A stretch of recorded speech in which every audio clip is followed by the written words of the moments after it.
ओम शांति। 23 जनवरी 1970। अव्यक्त बाप दादा, मधुबन। सेवा में सफलता पाने की युक्तियाँ। ऐसे अनुभव करते हैं जैसे कि सर्विस के कारण मजबूरी से बोलना पड़ता है, लेकिन सर्विस समाप्त हुई तो आवाज़ की स्थिति भी समाप्त हो जाएगी। बम्बई की एक पार्टी बाप दादा से बम्बई में होने वाले सम्मेलन के लिए डायरेक्शन ले रही थी। यह जो आजकल की सर्विस कर रहे हो उसमें विशेषता क्या चाहिए? भाषण तो वर्षों कर ही रहे हो, लेकिन अब भाषणों में भी क्या अव्यक्त स्थिति भरनी है? जो बात करते हुए भी सभी ऐसे अनुभव करें कि यह तो जैसे कि अशरीरी आवाज़ से परे न्यारे स्थिति में स्थित होकर बोल रहे हैं। अब इस सम्मेलन में यह नवीनता होनी चाहिए। यह स्पीकर्स और ब्राह्मण स्पीकर्स दूर से ही अलग देखने में आए, तब है सम्मेलन की सफलता। कोई अनजान भी सभा में प्रवेश करे तो दूर से ही महसूस करे कि अनोखे बोलने वाले हैं। सिर्फ वाणी का जो बल है वह तो कनरस तक रह जाता है, लेकिन अव्यक्त स्थिति में स्थित होकर जो बोलना होता है वह सिर्फ कनरस नहीं, लेकिन मन रस भी होगा। कनरस सुनाने वाले तो बहुत हैं, लेकिन मन रस देने वाला अब तक दुनिया में कोई नहीं है। बाप तो तुम बच्चों के सामने प्रत्यक्ष हुआ, लेकिन तुम बच्चों को फिर बाहर प्रत्यक्ष होना है। तो यह सम्मेलन कोई साधारण रीति से नहीं होना है। मीटिंग में भी बोलना कि चित्रों में भी चैतन्यता हो। जैसे चैतन्य व्यक्त भाव को स्पष्ट करते हैं, वैसे ही चित्र चैतन्य बनकर साक्षात्कार कराएं। जब चित्र में चैतन्यता का भाव प्रत्यक्ष होता है, वही चित्र अच्छा लगता है। बाहर की आर्ट की बात नहीं है, लेकिन बाहर के साथ अंदर भी ऐसा ही हो। बाप दादा यही नवीनता देखना चाहते हैं। कम बोलना भी कर्तव्य बढ़ाकर दिखाए। यही ब्राह्मणों की रीति रस्म है। यह सम्मेलन अनोखा कैसे हो, यह ख्याल रखना है। चित्रों में भी अव्यक्ति चैतन्यता हो, जो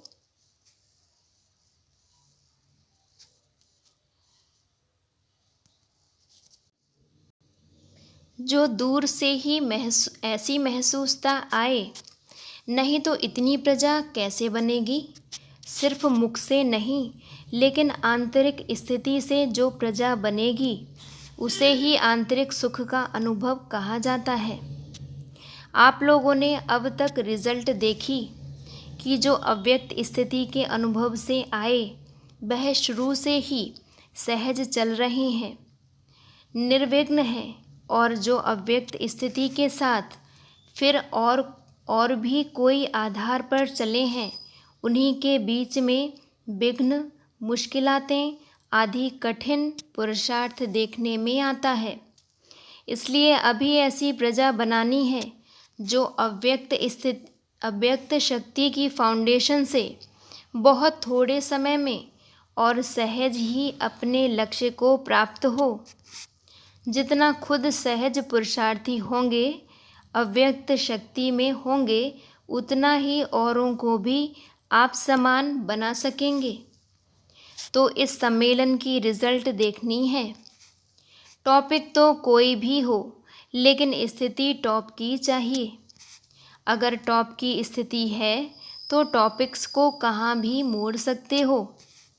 अब भाषण पर नहीं, लेकिन स्थिति पर सफलता का आधार कहा जाता है, क्योंकि भाषण अर्थात भाषा की प्रवीणता तो दुनिया में बहुत है, लेकिन आत्मा में शक्ति का अनुभव कराने वाले तो तुम ही हो।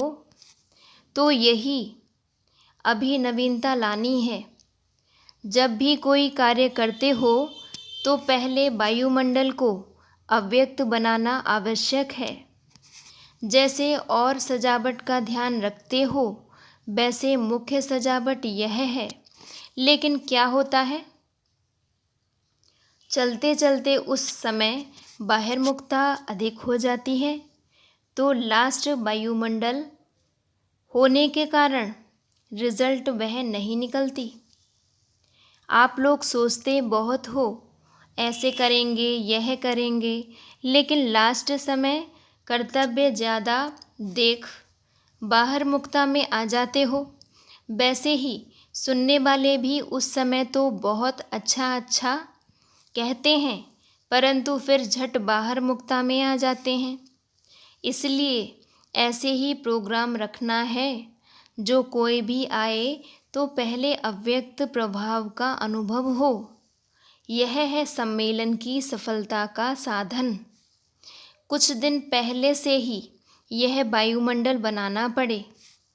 ऐसे नहीं कि उसी दिन सिर्फ करना है। वायुमंडल को शुद्ध करेंगे तब कुछ नवीनता देखने में आएगी। साकार शरीर में भी अलौकिकता दूर से ही देखने में आती थी ना, तो बच्चों के भी इस व्यक्त शरीर से अलौकिकता देखने में आए। प्रेस कॉन्फ्रेंस की रिज़ल्ट अगर अच्छी है तो करने में कोई हर्जा नहीं है, लेकिन पहले उन्हों से मिलकर उन्हीं को मददगार बनाना, यह तो बहुत ज़रूरी है। समय पर जाकर उन्हों से काम निकालना और समय के पहले उन्हों को मददगार बनाना, इसमें भी फ़र्क पड़ता है। बहुत करके समय पर अटेंशन जाता है। अभी अपनी बुद्धि की लाइन को क्लियर करेंगे तो सभी स्पष्ट होता जाएगा। जैसे आप लोगों का प्रदर्शनी में है ना, स्विच ऑन करने से जवाब मिलता है, वैसे ही पुरुषार्थ की लाइन क्लियर होने से संकल्प का स्विच दबाया और किया, ऐसा अनुभव करते जाएंगे। सिर्फ व्यर्थ संकल्पों की कंट्रोलिंग पावर चाहिए। व्यर्थ संकल्प चलने के कारण जो ओरिजिनल बाप दादा द्वारा प्रेरणा कहें वह शुद्ध रिस्पॉन्स मिलता है, वह मिक्स हो जाता है, क्योंकि व्यर्थ संकल्प अधिक होते हैं। अगर व्यर्थ संकल्पों को कंट्रोल करने की पावर है तो उसमें एक वही रिस्पॉन्स स्पष्ट देखने में आता है। वैसे ही अगर बुद्धि ट्रांसलाइट है तो उसमें हर बात का रिस्पॉन्स स्पष्ट होता जाता है और यथार्थ होता है, मिक्स नहीं। जिनके व्यर्थ संकल्प नहीं चलते वह अपने अव्यक्त स्थिति को ज़्यादा बढ़ा सकते हैं। शुद्ध संकल्प भी चलने चाहिए, लेकिन उनको भी कंट्रोल करने की शक्ति होनी चाहिए। व्यर्थ संकल्पों का तूफान मेजॉरिटी में ज़्यादा है। कोई कभी कार्य शुरू किया जाता है तो सैंपल बहुत अच्छा बनाया जाता है। यह भी सम्मेलन का सैंपल सभी के आगे रखना है। अव्यक्त स्थिति क्या चीज़ होती है, इसका अनुभव कराना है। आपकी एक्टिविटी में सभी समय की घड़ी को देखें। समय की घड़ी बनकर जा रहे हो। जैसे साकार भी समय की घड़ी बने ना, वैसे शरीर के होते अव्यक्त स्थिति के घंटे बजाने की घड़ी बनना है। यह सर्विस सभी से अच्छी है। व्यक्त में अव्यक्त स्थिति का अनुभव क्या होता है, वह सभी को प्रैक्टिकल में पाठ पढ़ना है। अच्छा, बाप दादा और दैवीय परिवार सभी के स्नेह के सूत्र में मड़का बनकर पिरोना है।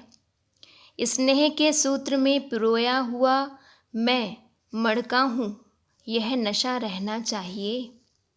मड़कों को कहाँ रखा जाता है? माला में। मड़कों को बहुत शुद्धि से रखा जाता है, उठाते भी बहुत शुद्धिपूर्वक हैं। हम भी ऐसे अमूल्य मड़का हैं, यह समझना है। कोई ने सर्विस के लिए राय पूछी। उन्हों की सर्विस वाणी से नहीं होगी, लेकिन जब चरित्र प्रभावशाली होंगे, चेंज देखेंगे, तब वह स्वयं खिंचकर आएंगे। कोई कोई को अपना अहंकार भी होता है ना, तो वाणी से वाणी अहंकार के टक्कर में आ जाती है, लेकिन प्रैक्टिकल लाइफ के टक्कर में नहीं आ सकेंगे। इसलिए ऐसे ऐसे लोगों को समझाने के लिए यही साधन है। वायुमंडल को अव्यक्त बनाओ। जो भी सेवा केंद्र हैं, उन्हों के वायुमंडल को आकर्षणमय बनाना चाहिए, जो उन्हों को अव्यक्त वतन में देखने में आए। कोई भी दूर से महसूस करे कि यह इस घर के बीच में कोई चिराग है। चिराग दूर से ही रोशनी देता है, अपनी तरफ आकर्षित करता है, तो चिराग माफिक चमकता हुआ नजर आए, तब है सफलता। अव्यक्त भट्टी में आकर के अव्यक्त स्थिति का अनुभव होता है। यह अनुभव जो होता है, फिर उनको क्या करेंगे? साथ लेकर जाएंगे व यहाँ छोड़कर जाएंगे? उनको ऐसा साथी बनाना जो कोई कितना भी इस अव्यक्त आकर्षण के साथ को छुड़ाने चाहे तो भी नहीं छूटे। लौकिक परिवार को अलौकिक परिवार बनाया है, जरा भी लौकिकपन ना हो। जैसे एक शरीर छोड़ दूसरा लेते हैं, तो उस जन्म की कोई भी बात इस स्मृति में नहीं रहती है ना। यह भी मर्जीवा बने हो ना, तो पिछले जन्म की स्मृति और दृष्टि ऐसे ही खत्म हो जानी चाहिए। लौकिक में अलौकिकता भरने से ही अलौकिक सर्विस होती है। अलौकिक सर्विस क्या करे हो? आत्मा का कनेक्शन पावर हाउस के साथ करने की सर्विस करते हो। कोई तार का तार के साथ कनेक्शन करना होता है, तो रबर उतारना होता है ना। वैसे ही आपका भी पहला कर्तव्य है कि अपने को आत्मा समझ शरीर के भान से अलग बनाना। यहाँ की मुख्य सब्जेक्ट कितनी हैं और कौन सी हैं? सब्जेक्ट मुख्य हैं 4: ज्ञान, योग, धारणा और सेवा। इनमें भी मुख्य कौन से हैं? यहाँ से ही शांति का स्टॉक इकट्ठा किया है। आशीर्वाद मालूम है कैसे मिलती है? जितना जितना आत्माभिमानी बनते हैं, उतनी आशीर्वाद ना चाहते हुए भी मिलती है। यहाँ स्थूल में कोई आशीर्वाद नहीं मिलती है, यहाँ स्वतः ही मिलती है। अगर बाप दादा का आशीर्वाद नहीं होता तो यहाँ तक कैसे आते? हर सेकंड बाप दादा बच्चों को आशीर्वाद दे रहे हैं, लेकिन लेने वाले जितनी लेते हैं उतनी अपने पास कायम रखते हैं। आपका और भी युगल है, साथ रहने वाला, सदा साथ रहने वाला युगल कौन है? यहाँ सदैव युगल रूप में रहेंगे तो वहाँ भी युगल रूप में राज्य करेंगे। इसलिए युगल को कभी अलग नहीं करना है। जैसे चतुर्भुज कंबाइंड होता है, वैसे यह भी कंबाइंड है। शिव बाबा को अपने से कभी अलग नहीं करना। ऐसे युगल कभी देखा?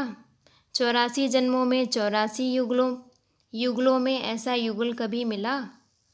तो जो कल्प में एक बार मिलता है, उनको तो पूरा ही साथ रखना चाहिए ना। अभी याद रखना कि हम युगल हैं, अकेले नहीं हैं। जैसे स्थूल कार्य में हार्ड वर्कर हों, वैसे ही मन की स्थिति में भी ऐसे ही हार्ड हो जो कोई भी परिस्थिति में पिघल ना जाए। हार्ड चीज़ पिघलती नहीं है, तो ऐसे ही स्थिति और कर्म दोनों हार्ड हों। जिसके साथ अति स्नेह होता है उसको साथ रखा जाता है ना। तो सदा ऐसे समझो कि मैं युगल मूर्त हूँ। अगर युगल साथ होगा तो माया आ नहीं सकेगी। युगल मूर्त समझना यही बड़ी ते बड़ी युक्ति है। कदम कदम पर साथ रहने के कारण साहस रहता है, शक्ति रहती है, फिर माया आएगी नहीं। तुम गॉडली स्टूडेंट हो। डबल स्टूडेंट बन कर के फिर आगे का लक्ष्य क्या रखा है? ऊंच पद किसको समझते हो? लक्ष्मी नारायण बनेंगे। जैसा लक्ष्य रखा जाता है तो लक्ष्य के साथ फिर और क्या धारण करनी पड़ती है, और क्या धारणा करनी पड़ती है? लक्षण अर्थात दैवीय गुण। लक्ष्य तो इतना ऊंच रखा है तो इतने ऊंच लक्षण का भी ध्यान रखना है। छोटी कुमारी बहुत बड़ा कार्य कर सकती है। अपनी प्रैक्टिकल स्थिति में स्थित हो किसको बैठ सुनाए तो उनका असर बड़ों से भी अधिक हो सकता है। सदैव लक्ष्य यही रखना है कि मुझ छोटी को कर्तव्य बहुत बड़ा करके दिखाना है। देह भल छोटी है लेकिन आत्मा की शक्ति बड़ी है। जो जास्ती पुरुषार्थ करने की इच्छा रखते हैं उनको मदद भी मिलती है। सिर्फ अपनी इच्छा को दृढ़ रखना तो मदद भी दृढ़ मिलेगी। कितनी भी कोई हिलाए लेकिन यह संकल्प पक्का रखना। संकल्प पक्का होगा तो फिर सृष्टि भी ऐसी बनेगी। भल जिस्मानी सर्विस भी करते रहो। जिस्मानी सर्विस भी एक साधन है। इसी साधन से सर्विस कर सकते हो। ऐसे ही समझो कि इस सर्विस के संबंध में जो भी आत्माएं आती हैं उनको संदेश देने का यह साधन है। सर्विस में तो कई आत्माएं कनेक्शन में आती हैं। जैसे यहाँ जो आए उन्हीं को भी सर्विस के लिए संबंधियों के पास भेजा ना। ऐसे ही समझो कि सर्विस के लिए यह स्थूल सर्विस कर रहे हैं तो फिर मन भी उसमें लगेगा और कमाई भी होगी। लौकिक को भी अलौकिक समझ करो, फिर कोई और वातावरण में नहीं आएंगे। जैसे जैसे अव्यक्त स्थिति होती जाएगी वैसे बोलना भी कम होता जाएगा। कम बोलने से ज़्यादा लाभ होगा। फिर इस योग की शक्ति से सर्विस करेंगे। योग बल और ज्ञान बल दोनों इकट्ठा होता है। अभी ज्ञान बल से सर्विस हो रही है, योग बल गुप्त है। लेकिन जितना योग बल और ज्ञान बल दोनों समानता में लाएंगे उतनी सफलता होगी। सारे दिन में चेक करो कि योग बल कितना रहा, ज्ञान बल कितना रहा, फिर मालूम पड़ जाएगा कि अंतर कितना है। सर्विस में बिजी हो जाएंगे तो फिर विघ्न आदि भी टल जाएंगे। दृढ़ निश्चय के आगे कोई रुकावट नहीं आ सकती। ठीक चल रहे हैं। अथक और एक रस दोनों ही गुण हैं। सदैव फॉलो फादर करना है। जैसे साकार रूप में भी अथक और एक रस एग्जाम्पल बनकर दिखाया, वैसे ही औरों के प्रति एग्जाम्पल बनना है। यही सर्विस है। समय भल ना भी मिले सर्विस का, लेकिन चरित्र भी सर्विस दिखला सकता है। चरित्र से भी सर्विस होती है, सिर्फ वाणी से नहीं होती। आपके चरित्र उस विचित्र बाप की याद दिलाए, यह तो सहज सर्विस है ना। जैसे कई लोग अपने गुरु का व स्त्री अपने पति का फोटो लॉकेट में लगा देती है ना, यह एक स्नेह की निशानी है। तो तुम्हारा यह मस्तक जो है यह भी उस विचित्र का चरित्र दिखलाए। यह नयन भी उस विचित्र का चित्र दिखाएं। ऐसा अविनाशी लॉकेट पहन लेना है। अपनी स्मृति भी रहेगी और सर्विस भी होगी। मधुबन में आकर मुख्य कर्तव्य क्या किया? जैसे कोई खान पर जाते हैं तो खान के पास जाकर क्या किया जाता है? खान से जितना ले सकते हैं उतना लिया जाता है, सिर्फ थोड़ा सा नहीं। वैसे ही मधुबन है सर्व प्राप्तियों की खान, तो आप खान पर आए हो ना। बाकी सेवा केंद्र हैं इस खान की ब्रांचेस। खान पर जाने से ख्याल रखा जाता है जितना ले सकें। तो यहाँ भी जितना ले सको ले सकते हो। यहाँ की एक एक वस्तु, एक एक ब्राह्मण आत्मा बहुत कुछ शिक्षा और शक्ति देने वाली है। बाप दादा यही चाहते हैं कि जो भी आते हैं वह थोड़ा बहुत नहीं लेकिन सभी कुछ ले लेवें। बाप दादा का बच्चों में शो है तो एक एक को संपन्न बनाना चाहते हैं। जितना यहाँ लेने में संपन्न बनेंगे उतना ही भविष्य में राज्य पाने के संपन्न होंगे। इसलिए एक सेकंड भी इन अमूल्य दिनों को ऐसे नहीं गंवाना। एक एक सेकंड में पद्मों की कमाई कर सकते हो। पद्म सौभाग्यशाली तो हो जो इस भूमि पर पहुंच गए हो, लेकिन इस पद्म भाग्य को सदा कायम रखने के लिए पुरुषार्थ सदैव संपूर्णता का रखना। जैसा बीज होता है वैसा फल निकलता है। तो आप लोग जैसे बीज हो, नींव जितनी खुद मजबूत होगी उतना ही इमारत भी पक्की होगी। इसलिए सदैव समझना चाहिए कि हम नींव हैं। हमारे ऊपर सारी बिल्डिंग का आधार है। याद का रिस्पॉन्ड मिलता है। बाप दादा तो अब सभी के साथ हैं ही, क्योंकि साकार में तो एक स्थान पर साथ रह सकते थे, अभी तो सर्व के साथ रह सकते हैं। सदैव यह ध्यान रखो कि एक मत से एक रिजल्ट होगी। इस गुण को परिवर्तन में लाना। कैसी भी परिस्थिति आए लेकिन अपने को मजबूत रखना है। औरों को अपने गुणों का दान देना है। जैसे दान से रिटर्न में भविष्य में मिलता है ना, इस गुण का दान करने से भी बड़ी प्रारब्ध मिलती है। जो एक मत होते हैं वही एक को प्यारे लगते हैं। बाप दादा दो होते एक है ना।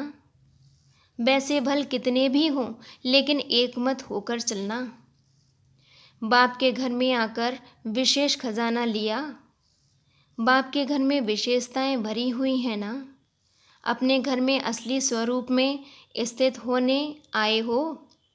अपना असली स्वरूप और असली स्थिति क्या है वह याद आती है। आत्मा की असली स्थिति क्या है? जैसे पहले आत्मा परमधाम की निवासी सर्वगुणों का स्वरूप है, वैसे ही यहाँ भी अपनी स्थिति का अनुभव करने के लिए आए हो। मधुबन में आए हो उस स्थिति का टेस्ट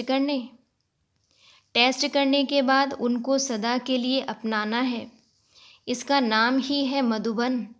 मधु अर्थात मधुरता, यानी स्नेह और शक्ति दोनों ही वरदान पूर्ण रूप से प्राप्त करना।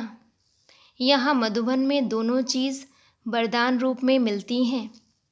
फिर बाहर में जाएंगे तो इन दोनों चीज़ के लिए अपना पुरुषार्थ करना पड़ेगा।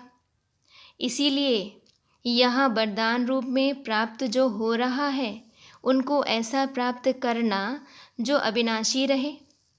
जब वरदान रूप में प्राप्त हो सकते हैं तो पुरुषार्थ करके क्यों लेवें? गुरु वरदान देता है तो क्या करना होता है? अपने को उसके अर्पण करना पड़ता है, तब वरदान प्राप्त होता है। तो यहाँ भी जितना अपने को अर्पण करेंगे उतना वरदान प्राप्त होगा। वरदान तो सभी को मिलता है, लेकिन जो ज़्यादा अपने को अर्पण करता है उतना ही वरदान का पात्र बनता है। वरदान से ऐसी झोली भर लो जो भरी हुई झोली कभी खाली ना हो। जितना जो भरना चाहे वह भर सकते हैं। ऐसा ही ध्यान रखकर इन थोड़े दिनों में अथक लाभ उठाना है। एक एक सेकंड सफल करने के यह दिन है। अभी का एक सेकंड बहुत फ़ायदे और बहुत नुकसान का भी है। एक सेकंड में जैसे कई वर्षों की कमाई गंवा भी देते हैं ना, तो यहाँ का एक सेकंड इतना बड़ा है। त्याग से ही भाग्य बनता है, लेकिन त्याग करने के बाद मनसा में भी संकल्प उत्पन्न नहीं होना चाहिए। जब कोई बलि चढ़ता है तो उसे अगर जरा भी चिल्लाया व आँखों से बूंद निकली तो उनको देवी के आगे स्वीकार नहीं कराएंगे। झाटुकू सुना है ना, एक धक से कोई चीज़ को खत्म करने और बार बार काटने में फ़र्क रहता है ना। झाटुकू अर्थात एक धक से खत्म। बाप दादा के पास भी कौन से बच्चे स्वीकार होंगे जिनको मनसा में भी संकल्प ना आए। इसको कहा जाता है महाबली। ऐसे महान बलि को ही महान बल की प्राप्ति होती है। सर्वशक्तिवान के बच्चे हो और फिर याद और फिर शक्ति नहीं, बाप की पूरी जायदाद का हकदार बनना है ना। सर्वशक्तिवान बाप की सर्वशक्तियों की जायदाद, जन्मसिद्ध अधिकार सदैव अपने सामने रखो। सर्वशक्तिवान के आगे कमजोरी ठहर सकती है। आज से कमजोरी खत्म। सिर्फ एक शक्ति नहीं, पांडवी शक्ति रूप है। एक दीप से अनेक दीप जगते हैं। डबल सर्जरी करते हो और ही अच्छा चांस मिलता है दो मार्ग बताने का, शरीर का भी और मन का भी। जैसे स्थूल सर्विस करने से तनख्वाह मिलती है, स्वर्ग की बादशाही मिलती है, वह तो वहाँ मिलेगी, लेकिन यहाँ क्या मिलता है? प्रत्यक्ष फल का अनुभव होता है। भविष्य तो बनता ही है, लेकिन भविष्य से भी ज़्यादा अभी की प्राप्ति है। अभी जो ईश्वरीय अतीन्द्रिय सुख मिलता है वह भविष्य में नहीं मिल सकता। यह अतीन्द्रिय सुख सारे कल्प में कभी नहीं मिल सकता। ऐसा खजाना अभी बाप द्वारा मिलता है। अनेक जन्म इंद्रियों का सुख और एक सेकंड में अतीन्द्रिय सुख अनुभव होता है। शिव बाबा को युगल बनाया है। वह देहधारी युगल तो सुख के साथी होते हैं, लेकिन यह तो दुख के समय साथी बनता है। ऐसे युगल को तो एक सेकंड भी अलग नहीं करना चाहिए। साथ रखना अर्थात शक्ति रूप बनना। यह ब्राह्मण परिवार देखा, इतना बड़ा परिवार कब मिलता है? सिर्फ इस संगम पर ही इतना बड़ा परिवार मिलता है। हम इतने बड़े परिवार के हैं, यह नशा रहता है। जितना कोई बड़े परिवार का होता है उतनी उसको खुशी रहती है। सारी दुनिया में हम थोड़ों को इतना बड़ा परिवार मिलता है, तो यह निश्चय और नशा होना चाहिए। हर एक को यह नशा होना चाहिए कि कोटों में से कोई हम गायन में आने वाली आत्माएं हैं। कभी सोचा था क्या कि ऐसा सौभाग्य प्राप्त हो सकता है? अचानक लॉटरी मिली है। लॉटरी की खुशी होती है ना, और फिर यह अविनाशी लॉटरी है जो कभी खत्म हो ना सके। ऐसी लॉटरी हम आत्माओं को मिली है। यह नशा रहता है। कोने कोने से बाप दादा ने देखो किन्हों को चुना है। चुने हुए रत्नों में आप विशेष हैं, यह याद रहता है। बाप दादा को कौन से रत्न अच्छे लगते हैं? साधारण। ऐसी खुशी सदैव अविनाशी रहे। वह कैसे रहेगी? जैसे दीपक होता है वह सदैव जगा रहे।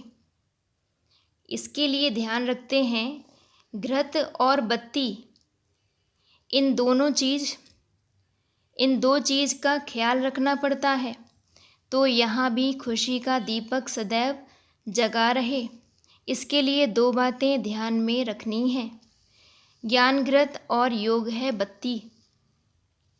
अगर यह दोनों ही ठीक हैं तो खुशी का दीपक अविनाशी रहेगा, कभी बुझेगा नहीं। 15 दिन भी इस संगम युग के बहुत हैं। ऐसे मत समझना कि हम तो 15 दिन के बच्चे हैं, लेकिन संगम का समय ही अभी बहुत कम है। इस काम के हिसाब से यह 15 दिन भी बहुत हैं। इसलिए अब ऐसे ही सोचना कि लास्ट वालों को फास्ट होना है। बिछड़े हुए जो होते हैं वह आने से ही तीव्र पुरुषार्थ में लग जाते हैं। हिम्मत बच्चे रखते हैं, मदद बाप देते हैं। एक कुमारी 100 ब्राह्मणों से उत्तम गाई जाती है। एक में 100 की शक्ति भरेंगे तो क्या नहीं कर सकते। सिर्फ अपने पाँव को पक्का मजबूत बनाओ। कितना भी कोई हिलाए तो हिलना नहीं है। अचल घर भी तुम्हारा यादगार है ना। अचल अर्थात जिसको कोई हिला ना सके। 3 मास में 3 वर्षा लिए हैं। बाप दादा 3 वर्षा कौन सा देते हैं? सुख, शांति और शक्ति। जितना अधिकार लेंगे उतना वहाँ राज्य के अधिकारी बनेंगे। संपूर्ण अधिकार पाने का लक्ष्य रखना है, क्योंकि बाप भी संपूर्ण है ना। युगल रहते हुए अकेले रहे हो, युगल रूप में रहते हो या युगल रूप में रहते हो। अकेला रूप कौन सा है? आत्मा अकेली है ना। आते भी अकेले हैं, जाते भी अकेले हैं। तो युगल रूप में पार्ट बजाते भी आत्मिक स्थिति में रहना अर्थात अकेले बनना है। और फिर रूहानी युगल बनाना है। तो बाप और बच्चे, वह तो हुआ देह का युगल। आत्मा और परमात्मा यह भी युगल है। आत्मा सजनी सीता कहते हो ना, परमात्मा है साजन राम। तो रूहानी युगल मूर्त बनना है, बस देह के युगल रूप नहीं। देहधारी का युगल रूप खत्म हुआ। अनेक जन्म देहधारियों का युगल रूप देखा। अब आत्मा और परमात्मा का युगल रूप बनना है। ऐसी स्थिति में रहते हो। इस अनोखे युगल रूप के सामने वह युगल तो कुछ नहीं। तो देह की भावना खत्म हो जाएगी। सभी से प्रिय चीज़ क्या है? प्रिय चीज़ अच्छी लगती है ना। तो उस प्रिय वस्तु को छोड़ दूसरे को प्रिय कैसे बना सकते हो? अकेले भी बन जाना है, फिर युगल भी बनना है। कोई को आने से ही लॉटरी मिल जाती है, कोई को प्रयत्न करने से लॉटरी मिलती। ऐसे ऊंच भाग्यशाली अपने को समझते हो। कुमारों के लिए भी सरल मार्ग है, क्योंकि उल्टी सीढ़ी जो चढ़े हुए हैं उनको उतरनी पड़ती है। इसलिए कुमार कुमारियों के लिए और ही सहज है। जो बंधन मुक्त होते हैं वह जल्दी दौड़ सकते हैं। तो सभी बातों में निर्बंधन रहना है। कैसी भी परिस्थिति में अपनी स्थिति ऊंची रखनी है। जो उच्च जीवन का लक्ष्य है उनसे दूर नहीं होना है। अच्छा जी, ओम शांति।